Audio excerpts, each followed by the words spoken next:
हिंदी भी जानते होंगे, बात की बात है, कवर वाले सुनते नहीं सुनते, इसको एक साइड पे रख दो, वो जुबानें जानते होंगे। अगर हमारे पाकिस्तान का कोई पठान भाई जाके बाबा अजमेर के दरबार पे पश्तो में शुरू हो जाए तो बाबा जी को समझ आएगी पश्तो? सोचिए, अल्लाह के लिए सोचिए। यही अल्लाह को पुकारने का काम तो कुफार मक्का करते थे, यही काम आज हमारे।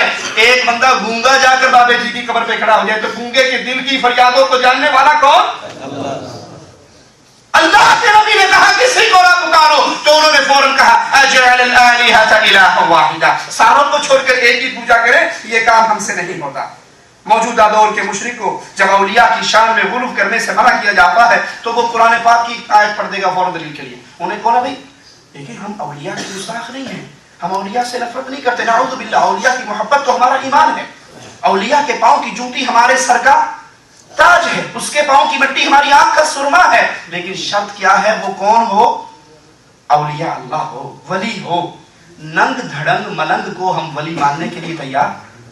उल्टी गंगा बह रही है, सर पे टोपी ना पहनो, इंडिया पाकिस्तान में किसी मस्जिद जाकर नमाज शुरू करो, गुस्ताख वहाबी बेईमान, बगैर टोपी के नमाज पढ़ रहा है, कितनी बड़ी गुस्ताख।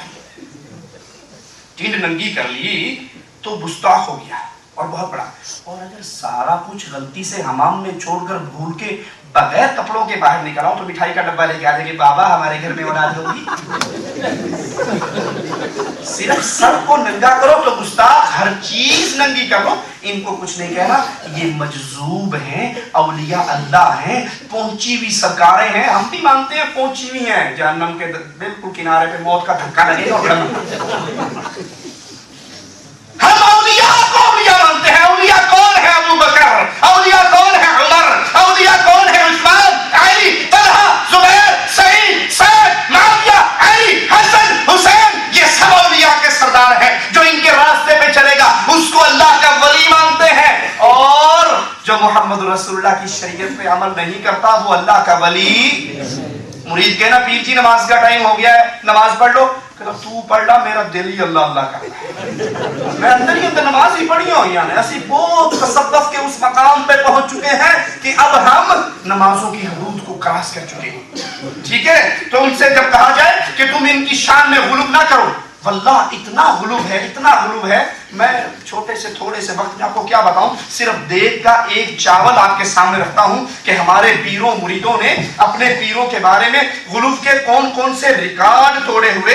ये हमारे हाथ के अंदर अल इमदाद रिसाला है, थाना भवन इंडिया से शाया हुआ 1336 में, और इसके अंदर एक मुरीद अपने पीर का किस्सा लिखता है कि मैं ख्वाब में सोया हुआ था, मैं कलमा शरीफ पढ़ता हूं, ला इलाहा इल्लल्लाह मुहम्मदुर रसूलुल्लाह की बजाय मेरी जुबान से निकलता है ला इलाहा इल्लल्लाह अशरफ अली रसूलुल्लाह, तो मैं हड़बड़ा कर उठ जाता हूं, और उठकर मुझे याद आता है कि मैंने ख्वाब में रसूलुल्लाह के नाम की जगह पे अपने पीर अशरफ अली थानवी साहब का नाम ले लिया, ये तो जुल्म हो गया।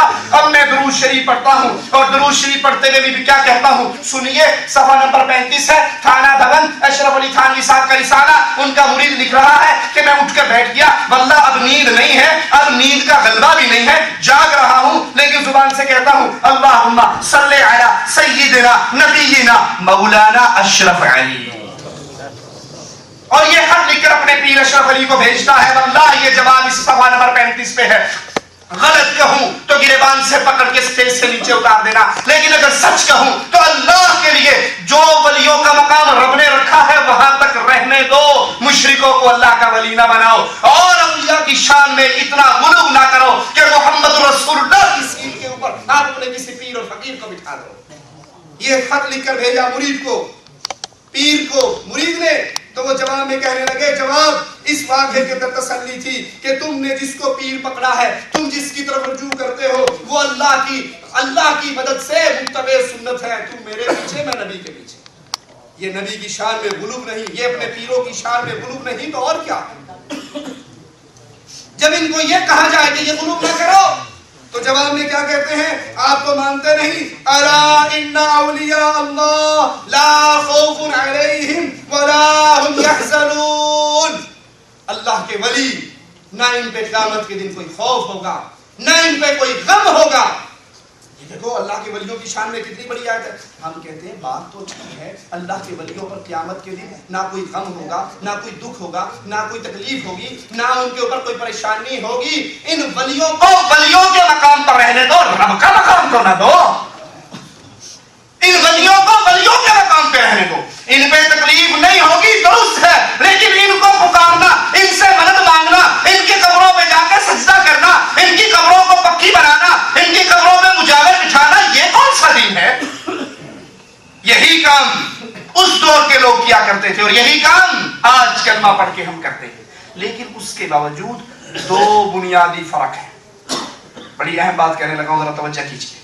دو بنیادی فرق ہے جو ہمیں بتاتے ہیں اس دور کا جو مشرک ہے، ابو جہل، ابو لہب، ابو طالب، کفار مکہ، کفار طائف، اس دور کا جو مشرک اور آج کے دور کا کلمہ پڑھ کر اللہ کے ساتھ شرک کرنے والوں میں دو بنیادی فرق. پہلا فرق کیا ہے؟ وہ مشرک فراخی میں، آسائشی میں، آرام میں، امن اور سکون میں اللہ کے ساتھ غیر اللہ کو بھی پکارا کرتے تھے. کب؟ جب اپنے گھروں میں ہوتے، پھر لات منات بابا بابا کرتے، اور جب ان کو اللہ پکڑ لیتا، مصیبت میں گرفتار کر لیتا، کوئی تکلیف ان کے اوپر آ جاتی، تو پھر وہ اپنے بابوں کو بھول جاتے. قرآن حکیم ان کا یہ حال بیان فرماتا ہے. توجہ کیجئے، سورۃ بنی اسرائیل 67 آیت نمبر ہے. وَإِذَا مَسَّكُمُ الضُّرُّ فِي الْبَحْرِ ضَلَّ مَن تَدْعُونَ إِلَّا إِيَّاهُ فَلَمَّا نَجَّاكُمْ إِلَى الْبَرِّ أَعْرَضْتُمْ وَكَانَ الْإِنسَانُ كَفُورًا. جب تمہارے اوپر کوئی مصیبت آ جائے، سمندر کے اندر تم سواری کر رہے ہو، تم سمندر کے اندر جا رہے ہو، اللہ کی طرف سے پریشانی آئی، اللہ نے تمہیں مصیبت میں پکڑ لیا، تو پھر ضَلَّ مَن تَدْعُونَ، جو تمہارے بابا، تمہارے پیر و فقیر، جن کو تم پکارتے، جن کی سے تم مدد مانگتے، واللہ وہ غائب ہو جاتے، وہ گم ہو جاتے، وہ تمہیں یاد نہ رہتے. الا ایاہ، تمہیں صرف اللہ یاد رہتا. فلما نجاکم الی البر، جب تمہاری کشتی خشکی پہ اتر آتی، جب تمہاری کشتی پار لگ جاتی، پھر اعرضتم، پھر تم مالک سے منہ موڑ لیتے. صحیح مسلم کے اندر ابو جہل کے بیٹے اکرمہ رضی اللہ عنہ وارضاہ کا قصہ آتا ہے. مسلمان ہونے کے بعد اللہ کے نبی کو کہتے ہیں، اے اللہ کے نبی علیہ الصلوۃ والسلام، ہم یمن کی طرف بھاگ رہے تھے، ہماری کشتی بھنور میں آ گئی. یاد کرنا، یہ کشتی کلمہ گو کی نہیں ہے، یہ کشتی ختنہ ہوئے ہوئے مسلمان کی نہیں ہے، یہ کشتی کفار مکہ، مشرکین مکہ کی کشتی ہے. بھنور میں پھنس گئی.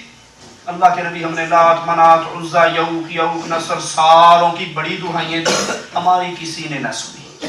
ہمارے جو ہاتھ میں چھوٹے چھوٹے بابے جو تھے نا، کہ راستے میں جہاں ضرورت پڑے گی استعمال کر لیں گے، ہم نے ساروں کو سمندر کے اندر پھینکا اور آسمان کی طرف منہ کر کے کہا، یا رب محمد صلی اللہ علیہ وسلم، اے محمد صلی اللہ علیہ وسلم کے یا رب محمد، اے محمد صلی اللہ علیہ وسلم کے رب، اب ہمارے کوئی کام نہیں آ رہا، تو ہی ہمیں پار لگا سکتا ہے.